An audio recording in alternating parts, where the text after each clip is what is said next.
You know, when you're used to doing corrupt things, when you're used to doing things that aren't right, when you're used to taking advantage of people, when you're used to using your authority to hurt others, and that's just a norm for you, you know, you do stupid things like leave a paper trail of the stuff that you do. You do things like put people in jail because you don't like them and you want to try to teach them a lesson.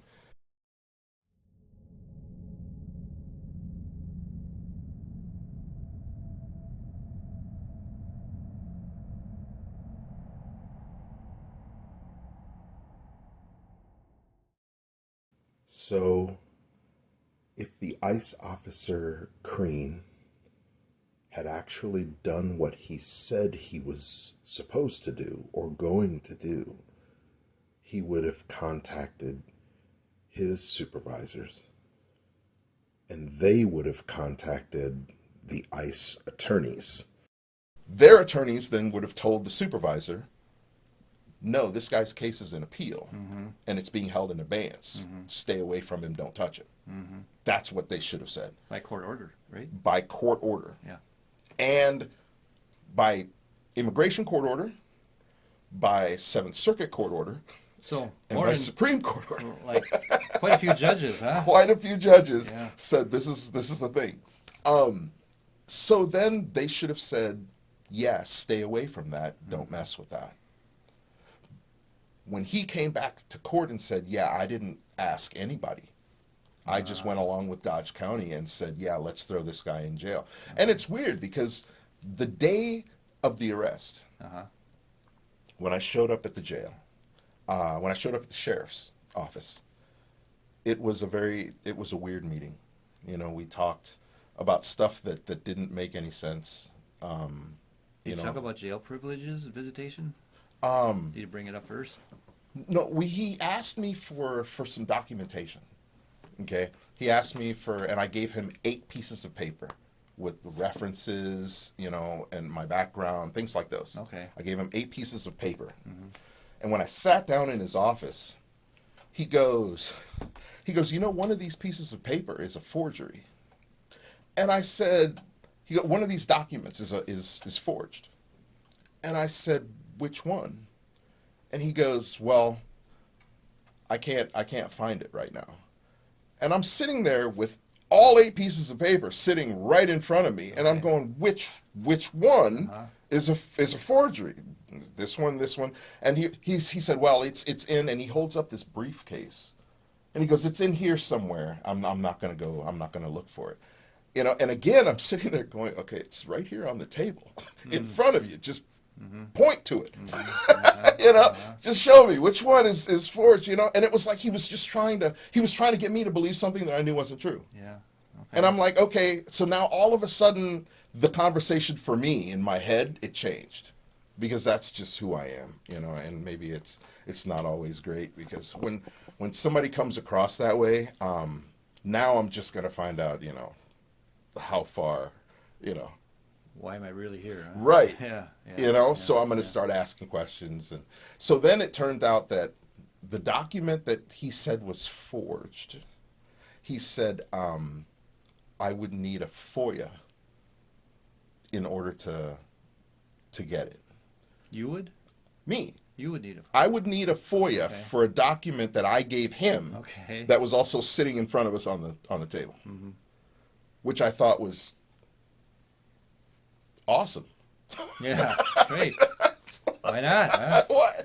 You know, I mean, maybe I can get I can ask, is it a presidential thing? Maybe I have to write to the president to actually, you know, get my own paperwork that's, you know, on my laptop. Yeah. So, again, it was just all really strange, you know. And then he goes, and there's some people that want to meet with you.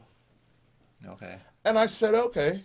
And we walk into this room, and there are 4 or 5 people sitting at a table, and he introduces them to me, and they shake my hand, like we're literally going down the line, shaking my hand. This is so and so. This is so and so.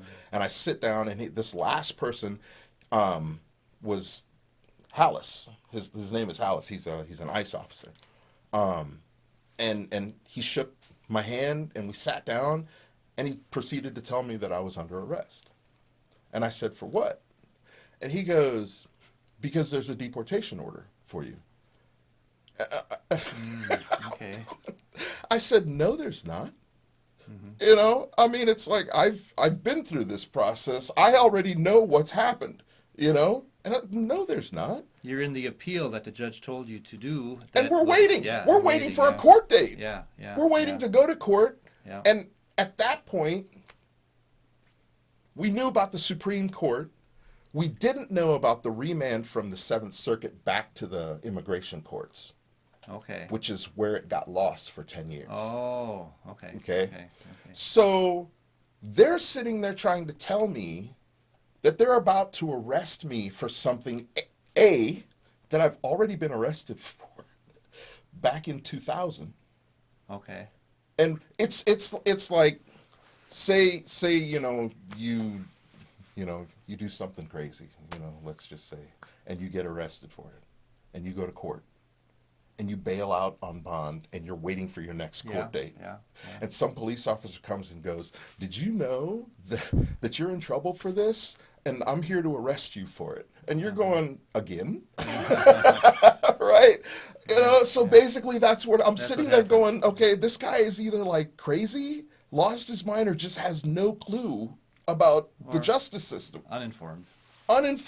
Yeah. But get informed. So literally, I said, okay. You say there's a deportation order for me.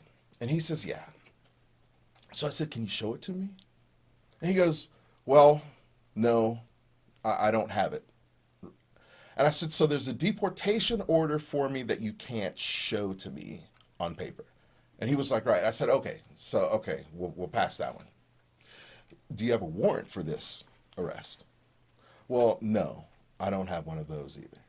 I said, so you want me to believe there's a deportation order for me, and you want me to believe that you're about to arrest me, but you don't have a warrant for it, and you don't have proof of why you're arresting me, basically. And we're all sitting in this room, and you could hear a pin drop. Because I think they thought it was going to go differently. I honestly think they thought that I was going to be like, oh no, you've caught me, and oh, I'm so scared, you've caught me, I've done wrong. But it was just, I'm sitting there going, somebody's an idiot in this room. I mean, that's literally what's going through my head, because I'm looking at these people, right? And I'm like, somebody's an idiot in this room. Because I can't be sitting in a room full of law enforcement, and they're all listening to the fact that the dude that's about to arrest me doesn't have any proof of why he's arresting me, and doesn't have a warrant for why he's arresting me, but yet we're still going to do the arrest. So how that all ended was I asked him flat out, I said, are you sure you want to do this? And he said, well, I have to. So I put my arms out and I said, let's do it. So did our constitutional sheriff say, wait a minute? Evidently not. No, he stood behind me with his arms crossed, kind of smirking like he had done something great. So that's how it happened, huh? That is how it all went down. It was a huge setup for an illegal arrest. And now it's come around to a massive lawsuit. Because it didn't end there. You just, from what I hear, they didn't have any charges, but they put you in jail. For 6.5 months. For 6.5 months you were in jail and nobody could bring any charges.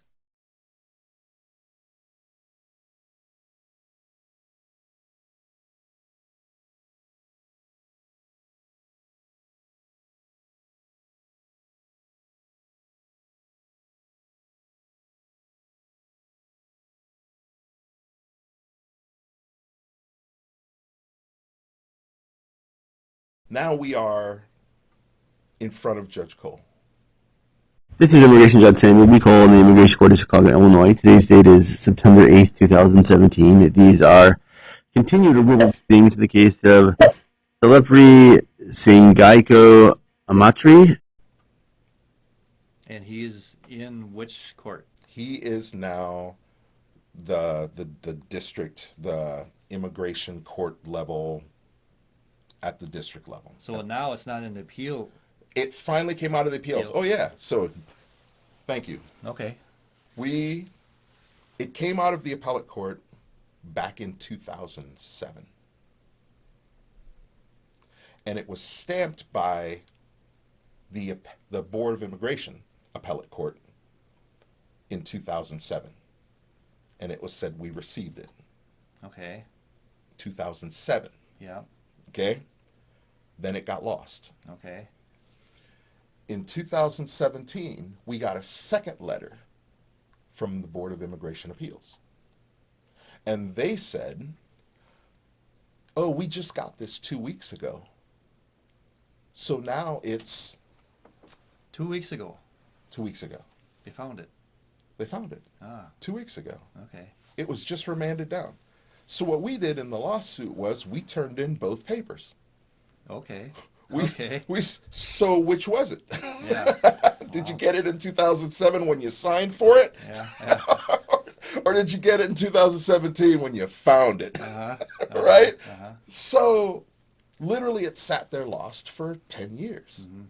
So when I went in front of the judge, he thought that I had only been sitting in jail This for is Judge 2 Cole weeks. now. Judge Cole thought I had only been sitting in Okay. jail for 2 weeks. Okay. Okay. When he found out that I'd been sitting in jail for 6.5 months, then he started to ask some questions. Okay, Mr. Berg, why don't you give me a short summary of where this case has been? Certainly. The respondent's a lawful permanent resident, native citizen of Liberia, who came when he was 5 years of age. He was subsequently placed in removal proceedings for conviction related to possession of a controlled substance. When he was before the court, before Judge Vinocour a number of years ago, the controlling precedent was matter of Yanez, a decision of the BIA, which the board held simple possession was an aggravated felony. While his case was pending, that issue went up to the U.S. Supreme Court. Ultimately, in Lopez versus Gonzalez, the Supreme Court rejected the reasoning of Yanez. Ultimately, his case was remanded by the 7th to the board and somehow was in limbo. He was released in the interim and then taken into custody earlier this year by ICE agents. I don't think I'll ever forget the look on Judge Cole's face when I believe he realized that I was possibly sitting in custody illegally. Wait, why was it, so there was change in the law, possession was no longer, possession of controlled substance was no longer an aggravated felony. Correct.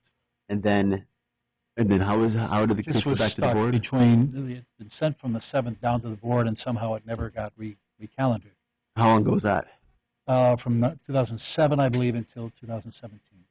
But he He was out of custody, had just been out of custody. and Okay. he does prison counseling, so he happened to be in the Dodge County Jail waiting to meet with prisoners when he was taken into custody by ICE agents. Because then he wanted to know, why was I sitting in jail for 6.5 months? And my attorney is really PC.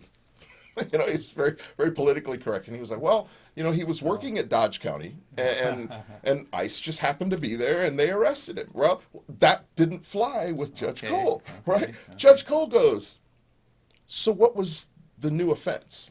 He wanted to know what crime I had committed for ICE to rearrest me and put me back into custody. Does he have any criminal convictions after the PCS? When he asked that question, the response of the U.S. Attorney, Miss Green, it said it all. Does he have any criminal convictions after the PCS? And there was, again, pin drop Yeah. in the courtroom because nobody had an answer. So my attorney was like, I'm not aware of anything else, Your Honor, that would preclude him from eligibility.